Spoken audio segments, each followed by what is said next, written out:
자, 여기 계신 세 분께서 저를 이곳으로 초대해 주신 거나 다름없는데 한 분씩 그래도 인사 말씀 겸 함께 하시는 소감을 좀 들어보는 게 맞지 않나 싶습니다. 먼저 유네스코 한국위원회 한경구 사무총장님부터. 네, 안녕하세요. 네, 한경구입니다. 네. 저는 이제 문화인류학자고요.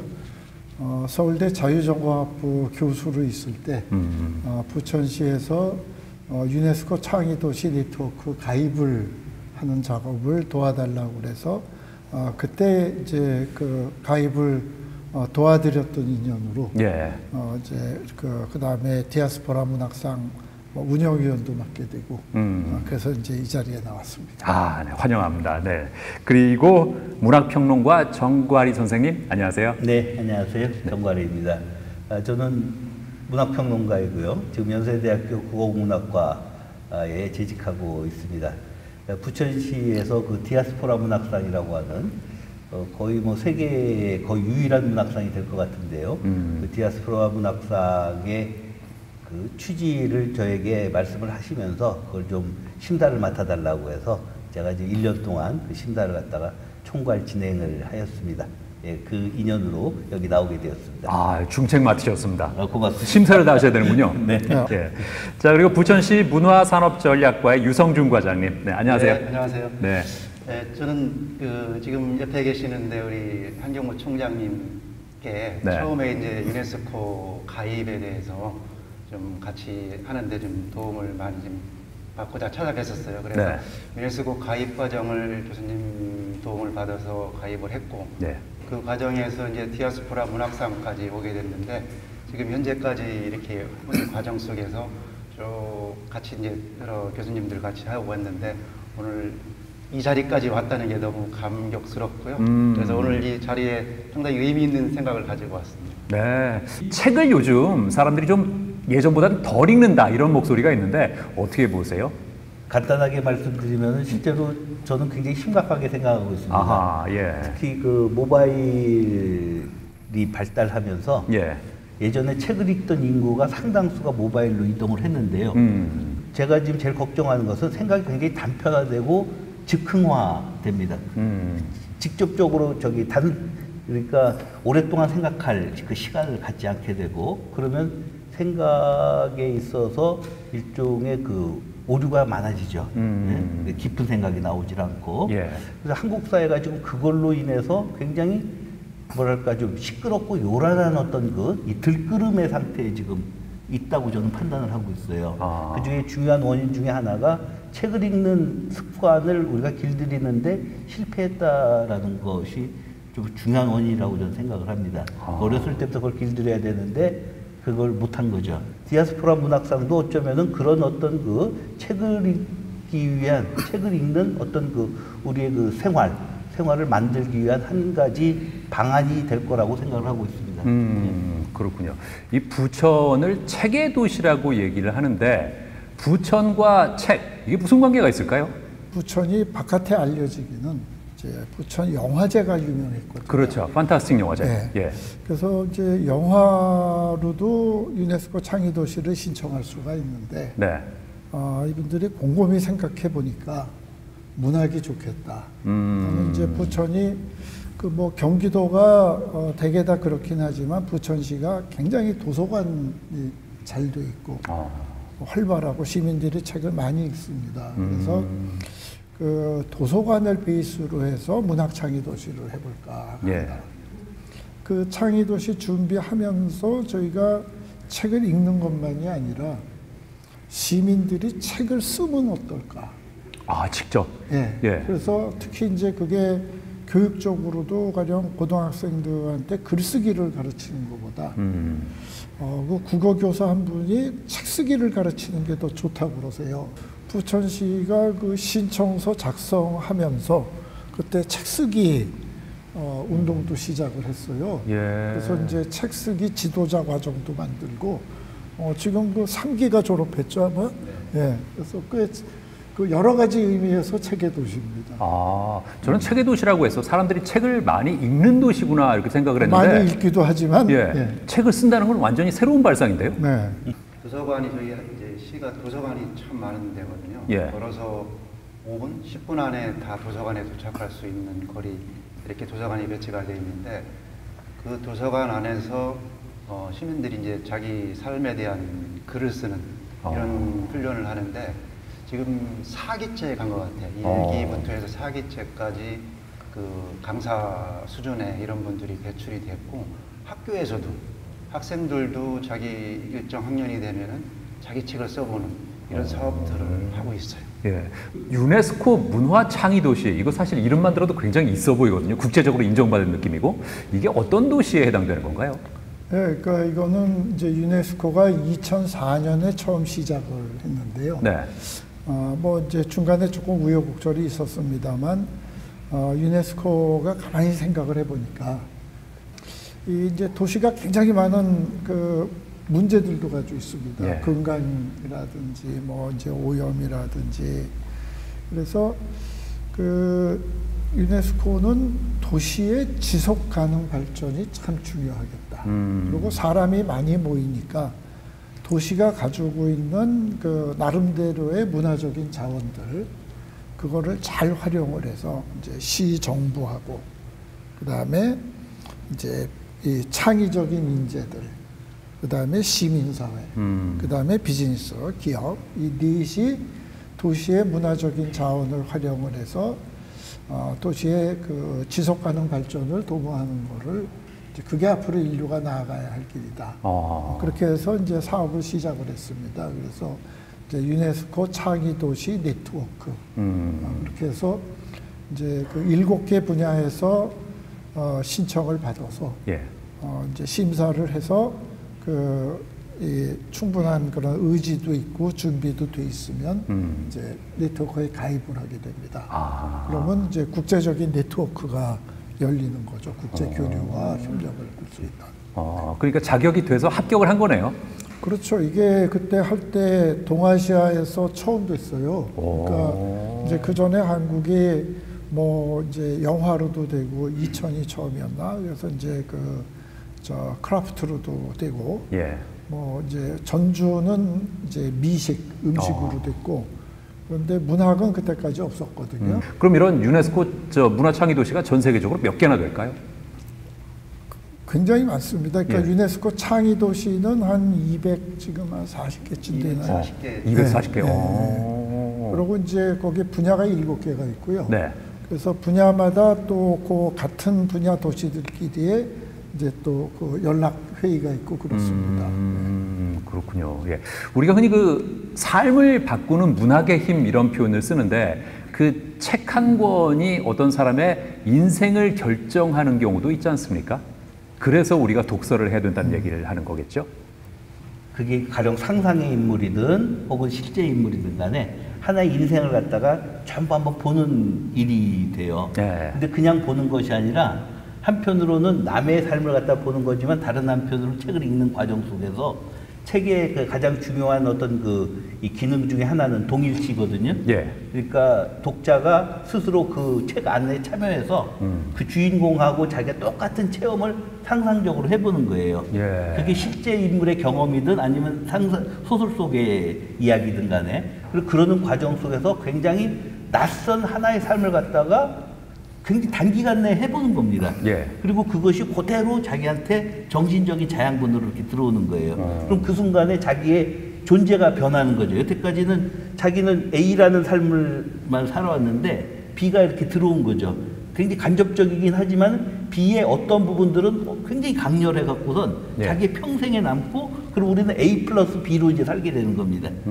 A 플러스 B로 살다가 나중에 어떤 책을 읽으면 A 플러스 B 플러스 C로 이제 살게 되고 이러는 과정 속에 우리는 일종의 복수적인 인간, 예. 굉장히 일종의 뭐랄까요, 좀 성형사적으로 표현하면 풍요로운 인간으로 자라날 수 있게 되는 거죠. 뭐 여기도 그렇고 저희 벽 뒤에도 그렇고 우리가 마시는 이 찻잔에도 그렇고 민들레 꽃을 형상화해서 이렇게 새겨놨는데 이게 무슨 의미가 있을까요? 저희가 이제 유네스코 이제 디아스포라 문학상을 이제 하면서 네. 문학상에 대한 아이덴티티를 좀 만들려고 여러 가지 이제 회의를 여러 번 했어요. 네. 회의를 하면서 어떤 형태의 디아스포라 로고를 만들면 좋을까 여러 가지 안이 나왔었는데 그 중에 하나 나온 아이디어가 네. 민들레였습니다. 민들레가 결국은 떠나고 자리 장소를 옮겨가서 다른 곳에 가서 또 싹을 틔우는 이런 활동을 하는 거기 때문에 네. 우리가 이 디아스포라 문학상의 취지하고 민들레하고 너무 컨셉이 잘 맞는다. 이걸 디자인을 한번 시켜보자 이렇게 접근을 했습니다. 아, 그러시군요. 이게 느낌이 뭔가 잘 맞습니다. 어떠세요, 보시기에? 예, 저도 뭐 여기까지 생각을 못 했는데, 네. 이제 그 회의할 때 민들레로 하면 어떠냐. 그래서, 그거 생각 못 했는데 참, 그 정말 좋은 발상이다. 왜냐하면 민들레가 어떻게 보면 굉장히 흔한 거기도 한데, 또 자세히 보면 굉장히 이쁘고, 그 다음에 이게 이제 이렇게 흩날리잖아요. 그렇죠. 그러니까 디아스포라 이미지도 있고. 더 중요하다고 제가 생각하는 거는 민들레가 정말 온 곳에 널려 있는 굉장히 흔하고 평범한 그렇죠. 예. 그런 식물이라는 거예요. 네. 근데 그거는 바로 보통 사람들이 자기가 어떻게 세상에 퍼져나가는가라고 하는 것을 상징하는데 제일 중요한 어떤 이 이미지라고 생각을 해요. 사실은 민들레는 바로 어쩔 수 없이 이렇게 퍼져나갔다 하더라도 바로 퍼져나감을 통해 갖고 다른 인생을 향한 모험을 떠나는 거거든요. 그러니까 그런 점에서 본다면은 민들레가 한편으로는 평범한 사람들의 어떤 부유, 떠돔 이걸 상징하기도 하면서 또 넓게 보면은 이 떠돔 자체가 그의 인생을 갖다가 더 가꾸고 일구고 더 다른 세상을 향해서 모험을 떠나게 하고 이런 걸 상징하는 것이기 때문에 네. 민들레가 아주 좋은 이미지라고 생각을 합니다. 저 강인한 생명력을 또 생명력도 굉장히 발버도 그렇죠. 예. 네. 그렇군요. 그러니까 민들레 꽃이 피었습니다라는 표현처럼 예. 이 문학상도 활짝 피어서 더 많이 좀 알려졌으면 좋겠습니다. 우리는 모두 디아스포라다 이런 표현에 대해서는 어떻게 보세요? 우리 이미 한 곳에 정착을 해서 살고 있는 사람들인데 그 기원을 따져서 올라가면 결국은 다 디아스포라라고 볼 수 있는 거겠죠? 예? 그러니까 이 문화인류학자 입장에서 네. 인류 전체가 인류의 역사가 디아스포라의 역사거든요. 예.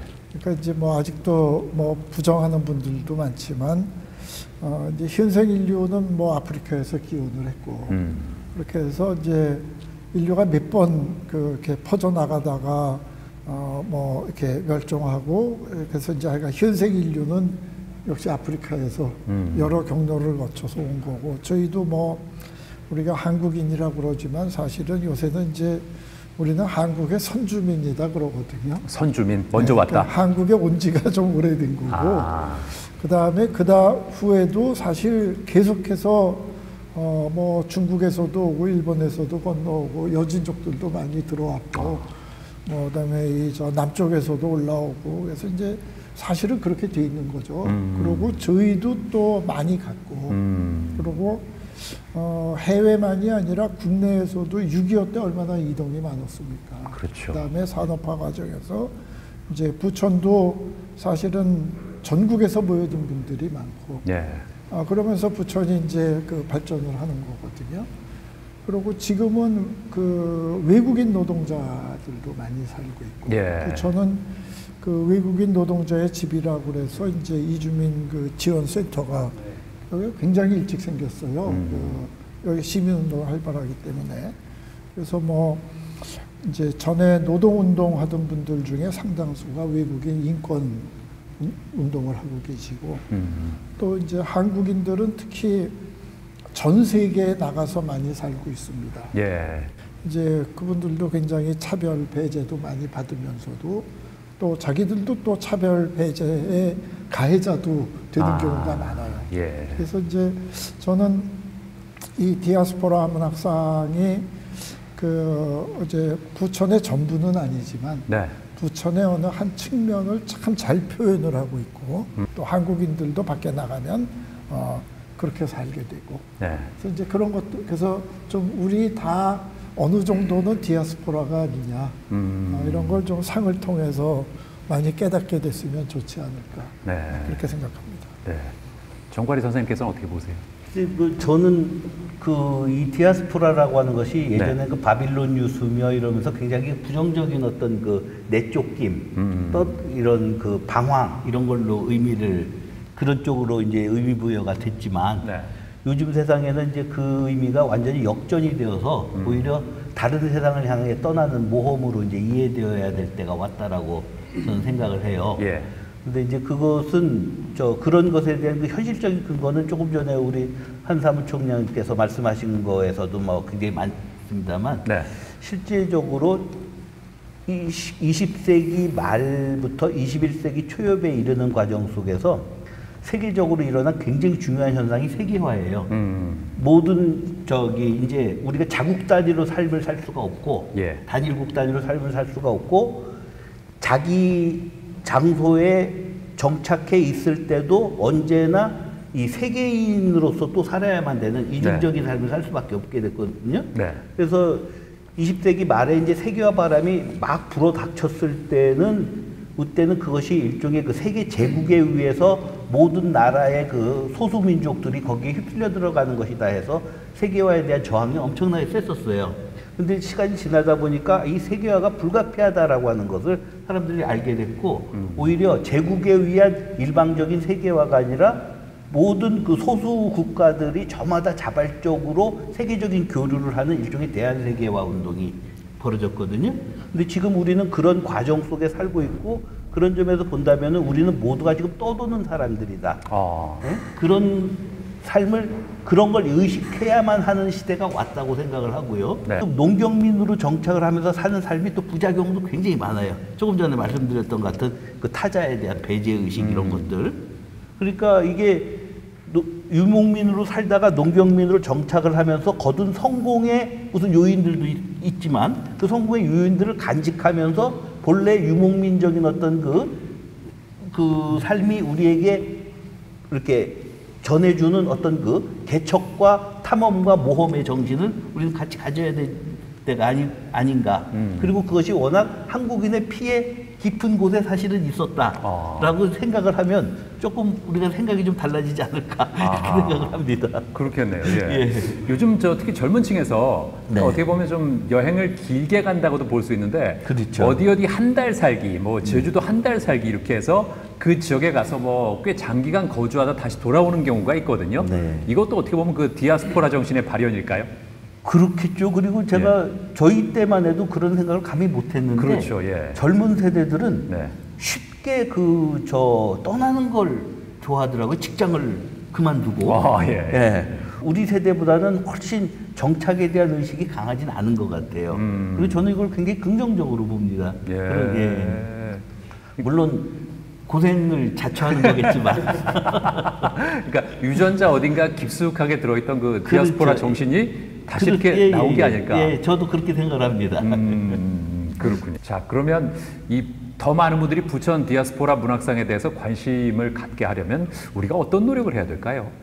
이제 서울대학교 교수로서 이제 부천 자문을 했는데 지금은 제가 유네스코 한국위원회 맡고 있으니까 한국위원회 이제 미션도 유네스코 이념을 한국에서 이제 구현하는 거니까 좀 같이 협업을 해서 이것들을 이제 국내 창의 도시들이나 학교들하고 협업을 해서 좀 많이 알림으로써 그 한편으로는 뭐 하다 보면 부천에 이제 홍보도 되지만 또 한편으로는 이 책을 읽는 거고 디아스포라의 그 개념을 이해하는 거 그런 게 좀 확산됐으면 좋겠다 그런 생각을 해봅니다. 책을 읽는 습관을 체질하는 게 무엇보다 중요하다고 생각을 하고요. 다음 이 디아스포라 정신을 지금 우리가 중요하게 받아들이고 이걸 발전시키기 위해서는 책을 읽는 태도도 지금 많이 변해야 된다고 생각을 해요. 지금 우리가 각 신문사마다 주말에 이제 서평란을 하고 있거든요. 근데 서평란을 여러분들 꼼꼼히 들여다보시면 알겠지만 그게 전부 자기 정체성에 관한 얘기들이에요. 나란 무엇인가 그거고 전부 역경을 넘어서는 어떤 고난 극복의 이야기까지 갑니다. 근데 그것이 사실 더 넘어가서 타자를 향해서 열려서 타인은 누구인가, 내가 모르는 낯선 자는 누구인가, 그러므로서 어떤 다른 삶을 갖다가 내가 더 경험해 볼 수 있나, 이런 거에 대한 것은 굉장히 부족해요. 예. 그 사실은 이번 디아스포라 문학상을 계기로 해서 그런 그 책의 주제나 내용 자체도 자기에 갇힌 것이 아니라 타자를 향해서 열려있는 그런 것에 관심을 가질 수 있도록 하는 어떤 여러 가지 운동이 필요하다고 저는 생각을 합니다. 예. 네. 저희가 이 상을 시작하면서 하나 제일 중요하게 저희 입장에서는 본 게 부천이란 도시를 한번 처음 생길 때부터 이렇게 이해를 하는 과정이 생겼어요. 그래서 부천이란 도시가 이렇게 성장해 왔고 앞으로 가야 될 길이 어느 길이구나 이거를 알게 됐거든요. 그래서 저희가 좀 더 노력을 하면은 부천 영화제가 25회 했거든요. 올해. 예. 근데 이제 1회니까 한 5회 정도 여기 심사위원장님께서 10년 해주시기로 했으니까 10회 정도 되면은 네.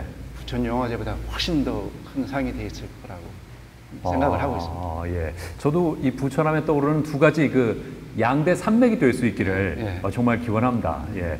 자, 이제 오늘 이 자리 이제 마무리할 시간인데요. 끝으로 마무리 말씀 겸 아직 혹시 못하신 놓친 부분이 있으시다면 뭐 보태셔도 괜찮고요. 예. 어떠세요? 예. 정말 디아스포라 문학상이 세계적인 상으로 10년 지나면 네. 이제 전 세계 사람들이 부천을 문학하는 사람들은 다 부천을 예. 알게 되지 않을까. 제가 이제 지금 김칫국을 열심히 마시고 있습니다. 아주 기분 좋게. 예. 꼭 그렇게 됐으면 좋겠습니다. 예. 자, 과장님. 여기까지 올 수 있는 과정에 밖에 계신 분들이 너무 많은 도움을 주셨거든요. 예. 그래서 여기까지 올 수 있었고 우리 신영길 아나운서님께서도 이런 자리에 같이 참여해 주신 거 이런 것들이 문학상을 키워가는 큰 힘이 되거든요. 저도 열심히 알리겠습니다. 예. 감사드리고 앞으로도 네. 많은 좀 도움을 좀 부탁드리겠습니다. 네, 고맙습니다. 자, 오늘 이 시간 통해서요, 부천 디아스포라 문학상이 어떤 의미와 가치를 지니고 있는 상인지 여러분께서도 충분히 아실 수 있었으리라 믿습니다. 여러분의 많은 관심과 성원 부탁드리면서 저는 여기서 인사드리겠습니다. 여러분 감사합니다.